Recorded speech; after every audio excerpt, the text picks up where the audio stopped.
السلام علیکم ورحمۃ اللہ وبرکاتہ۔ فضائل قرآن۔ حدیث شریف میں روایت ہے، حضرت علی رضی اللہ عنہ نے حضور اقدس صلی اللہ علیہ وسلم کا ارشاد نقل کیا ہے، جس شخص نے قرآن پڑھا پھر اس کو حفظ یاد کیا اور اس کے حلال کو حلال جاننا، حرام کو حرام، حق تعالی شانہ اس کو جنت میں داخل فرمائیں گے، اور اس کے گھرانے میں سے ایسے 10 آدمیوں کے بارے میں اس کے لیے شفاعت قبول فرمائیں گے جن کے لیے جہنم واجب ہو چکے ہو۔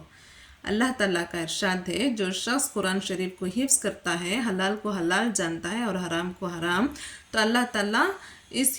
قرآن کے حفظ کرنے والے کو جنت نصیب فرماتے ہیں، اور اس کے ساتھ ساتھ 10 لوگوں کو جنت میں لے جانے کا حکم فرماتے ہیں، چاہے وہ 10 لوگ جہنمی بھی کیوں نہ ہو، ان کے لیے جنت واجب ہو جاتی ہے۔ دخول جنت ویسے تو ہر مومن کے لیے انشاءاللہ ہے ہی،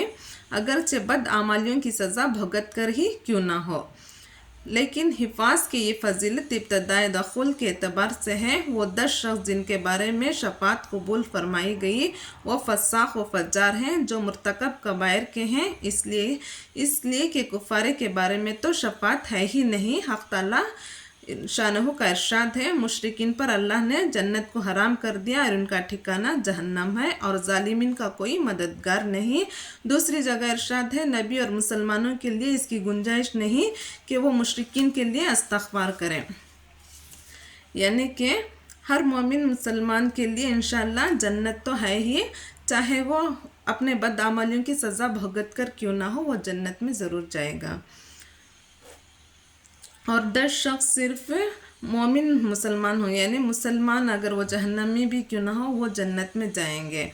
ایسا نہیں کہ کوئی مشرکین کے لیے مانگا جائے، مشرکین کے لیے اللہ نے جنت کو حرام کر دیا ہے، ان کا ٹھکانہ صرف جہنم ہی ہے، ان کے لیے کوئی شفاعت کی دعا نہیں کرنا ہے۔ نبی اور مسلمانوں کے لیے اس کی گنجائش نہیں کہ وہ مشرکین کے لیے استغفار کریں، ہم ان کے لیے استغفار بھی نہیں کر سکتے، کیونکہ ان کا ٹھکانہ، مشرکین کا ٹھکانہ جو ہے جہنم ہی ہے۔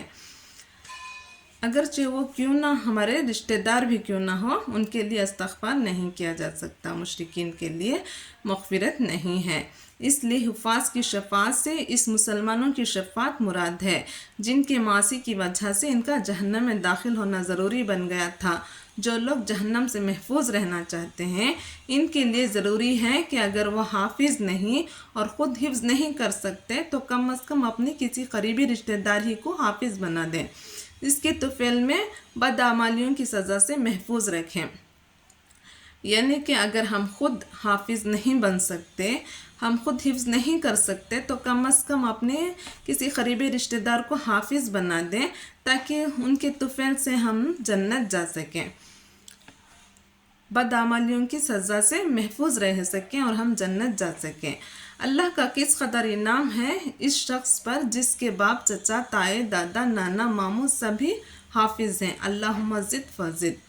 ابو ہریرہ رضی اللہ عنہ نے حضور اکرم صلی اللہ علیہ وسلم کا ارشاد نقل کیا ہے، قرآن شریف کو سیکھو پھر اس کو پڑھو، اس لیے کہ جو شخص قرآن شریف سیکھتا ہے اور پڑھتا ہے اور تہجد میں اس کو پڑھتا رہتا ہے، اس کی مثال اس تھیلی کی سی ہے جو مشک سے بھری ہوئی ہو کہ اس کی خوشبو تمام مکان میں پھیلتی ہے، اور جس شخص نے سیکھا اور پھر سو گیا، اس کی مثال اس مشک کی تھیلی کی ہے جس کا منہ بند کر دیا گیا ہو، یعنی جس شخص نے قرآن پاک پڑھا اور اس کی خبرگیری کی، راتوں کو نماز میں تلاوت کی، اس کی مثال اس مشک دان کی سی ہے جو کھلا ہوا ہو کہ اس کی خوشبو سے تمام مکان مہکتا ہے۔ اس طرح اس حافظ کی تلاوت سے تمام مکان انوار و برکات سے معمور رہتا ہے، اور اگر وہ حافظ سو جائے یا غفلت کی وجہ سے نہ پڑھ سکے تب بھی اس کا قلب میں جو کلام ہے وہ تو بہرحال مشک ہے ہی، اس غفلت سے اتنا نقصان ہوا کہ دوسرے لوگ اس کی برکات سے محروم رہے، لیکن اس کا قلب تو بہرحال اس مشک میں کو اپنے اندر لیے ہوئے ہے۔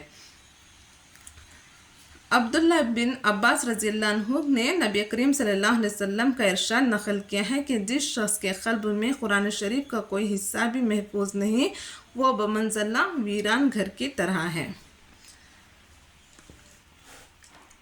اگر کوئی شخص قرآن شریف کے بارے میں کچھ جانتا بھی نہیں، پڑھتا بھی نہیں، اس کے دل میں کوئی قرآن کی کوئی آیت بھی نہیں ہے،